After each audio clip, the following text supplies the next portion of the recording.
दोस्तों आज की इस वीडियो के माध्यम से बहुत बड़ी अपडेट लेकर के आपके सामने आ चुके हैं। फ्रेंड्स बता दूं कि अगर आपने बिहार तकनीकी सेवा आयोग में एएनएम के लिए फॉर्म भरने की जो अभी प्रक्रिया चल रही है 10,709 वैकेंसी के लिए, इसमें अगर आपने फॉर्म भरे हो और अगर आपके मन में भी ये डाउट जरूर होगा कि क्या एएनएम का परीक्षा होने वाला है। अगर एएनएम का परीक्षा होता तो सबके मन में खुशी होता, सब कोई खुश होता परीक्षा को लेकर के, क्योंकि अगर इतनी बड़ी वैकेंसीज परमानेंट है तो एएनएम वाले को भी परीक्षा होना चाहिए था। चलिए एक प्रूफ हम दिखाते हैं कि बिहार तकनीकी सेवा आयोग में अभी तक कोई भी रिक्वायरमेंट जो पूरा किया गया, कोई भी वैकेंसी पूरा किए गए, उसमें किसी भी तरह से कोई परीक्षा नहीं लिया गया।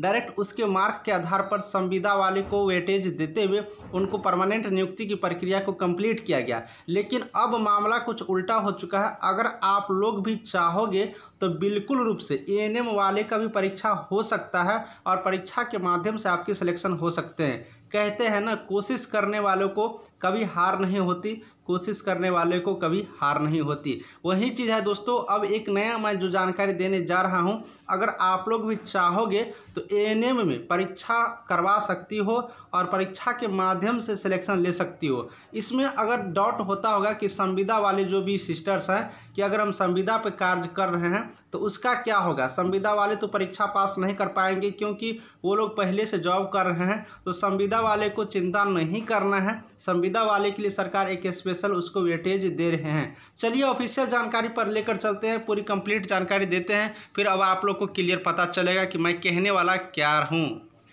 दोस्तों गौर से देखिएगा, हर एक पॉइंट को देखिएगा, तब जाकर के आप लोगों को क्लियर समझ में आएगा और आपको एग्जाम होंगे या नहीं इससे रिलेटेड और जानकारी प्राप्त होगा। सबसे पहले दोस्तों मैं बता दूं कि अभी तक बिहार तकनीकी सेवा आयोग में किसी भी तरह के जो रिक्रूटमेंट निकाला गया, वैकेंसी निकाला गया, उसमें परीक्षा नहीं हुआ। यहाँ तक कि आपका जो एएनएम की परीक्षा, एएनएम की जो फॉर्म भर रहे हो परमानेंट नियुक्ति के लिए बिहार तकनीकी सेवा आयोग में, इसमें भी परीक्षा नहीं लिए जाएंगे। अभी तक कोई जानकारी नहीं है, लेकिन कोशिश करिएगा तो आप लोगों को परीक्षा हो सकता है। चलिए मैं इसके लिए लाइव एग्जांपल दिखा देता हूं। फ्रेंड्स मैं आपको दिखा दूं कि आप लोगों को एक नोटिफिकेशन, ये जो नोटिस है, सबसे पहले दोस्तों मैं आपको एक डेट दिखा देता हूं, 25 अगस्त 2022, यानी कि कल का डेट था 25 अगस्त 2022। इस डेट के माध्यम से ये बताया गया सामान्य प्रशासन विभाग की तरफ से, जहां से किसी भी विज्ञापन को जारी किए जाते हैं वहीं पर नियम बनते हैं, सारा चीज़ बनते हैं, यही सारा चीज़ हैंडल करते हैं, फिर आयोग को दिया जाता है। इसने क्या किया था कि जूनियर इंजीनियर की वैकेंसीज निकाले थे।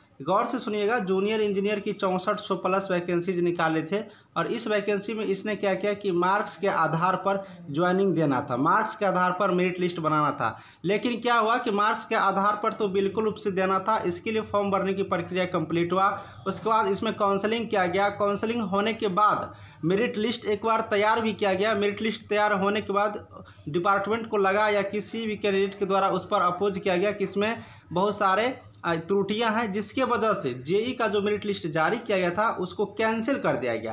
कैंसिल करने के बाद यानी कि वापस ले लिया गया और पुनः जूनियर इंजीनियर की वैकेंसी पूरा करने की बात इसमें कहा गया।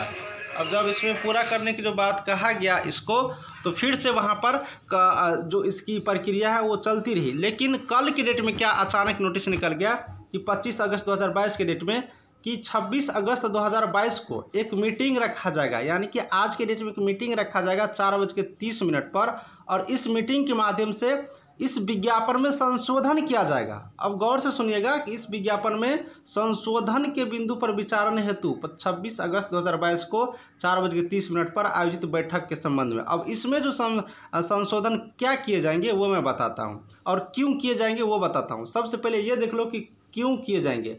चूँकि दोस्तों कि CWJC संख्या 73/12/2021 एवं अन्य समरूप वाद में माननीय उच्च न्यायालय द्वारा पारित न्यायाधीश दिनांक 19/4/2022 के अनुपालन में कार्य विभागों के कनीय अभियंता के समवर्गीय नियमावली में कनीय अभियंता के पद पर नियुक्ति हेतु निर्धारित चयन प्रक्रिया में संशोधन पर विचार किया जा रहा है।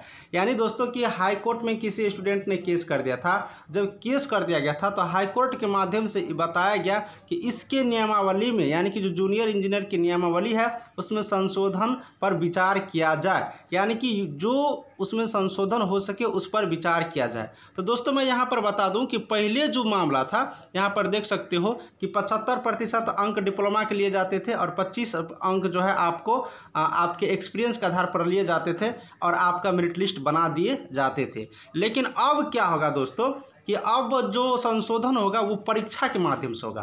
परीक्षा में भी क्या होगा कि 75% ऑनलाइन परीक्षा लिए जाएंगे और 25% अंक आपको एक्सपीरियंस से दिया जाएगा। यानी दोस्तों यहाँ पर आप लोग क्लियर देख लिए हो कि आज की मीटिंग में क्लियर हो जाएगा कि ऑनलाइन एग्जामिनेशन के माध्यम से अब यहाँ पर वैकेंसी क्लियर किए जाएंगे। तो स्पष्ट है दोस्तों, अगर आप लोग एएनएम वाले हो और आप भी अगर कोशिश करते हो कि परीक्षा लिया जाए तो बिल्कुल हो सकता है। अभी आपके फॉर्म भर रहे हैं और यहाँ पर देख सकते हो अभी आपने फॉर्म भरे हैं और ये जो रिक्वायरमेंट निकाला गया था जूनियर इंजीनियर का, इसका तो काउंसलिंग भी हो गया था, मेरिट भी आ चुका था, मेरिट वापस ले लिया गया, अब इसको संशोधन किया जा रहा है।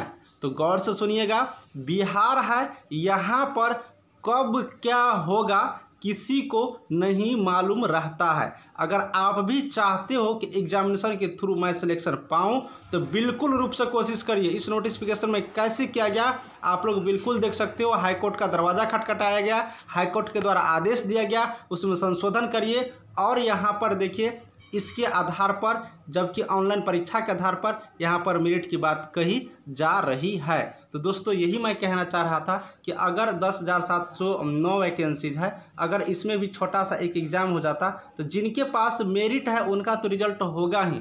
ऐसा नहीं मैं कह रहा हूँ कि जिनके पास 90% मार्क है उसको तो अभी भी होगा और बाद में भी हो जाएगा, क्योंकि अगर ये 90% मार्क प्राप्त किए हैं, 95% मार्क प्राप्त किए तो वो स्टूडेंट तेज पढ़ने में ज़रूर होगा, उसके पास ज़रूर ज्ञान होगा, नॉलेज होगा, वो किसी भी तरह से पास कर जाएंगे, उसको किसी भी तरह से एग्जाम लेंगे तो पास कर जाएंगे। लेकिन कुछ ऐसे भी कैंडिडेट है जिसके पास 80% मार्क है मार्कशीट पर, लेकिन जेन्युइन में इसके पास भी नॉलेज है। हो सकता है कि इसने अपना गवर्नमेंट इंस्टीट्यूट में, गवर्नमेंट स्कूल में पढ़े होंगे, मार्क कम दिए होंगे, लेकिन नॉलेज तो इनके पास भी होगा। तो मार्क्स के आधार पर तो बिल्कुल रूप से यहाँ पर लेना, मतलब सही तरीके से यहाँ पर 100% सही नहीं कहा जा सकता है, क्योंकि मेरिट किसके पास कितना है मार्क देखकर अंदाज़ा नहीं लगाया जा सकता है। तो आप लोग से भी हम कहेंगे, अगर चाहती हो कि मेरा भी इसी तरह से वैकेंसी को यहाँ पर एग्ज़ाम लेकर के चयन प्रक्रिया किया जाए तो आप लोग भी कोशिश करिए। कोशिश करने से क्या नहीं होता, यहाँ पर तो मेरिट लिस्ट आने के बाद कोशिश किया गया और आज के डेट में देखिए मीटिंग है और ये प्रक्रिया पूर्णतः बदल जाएगी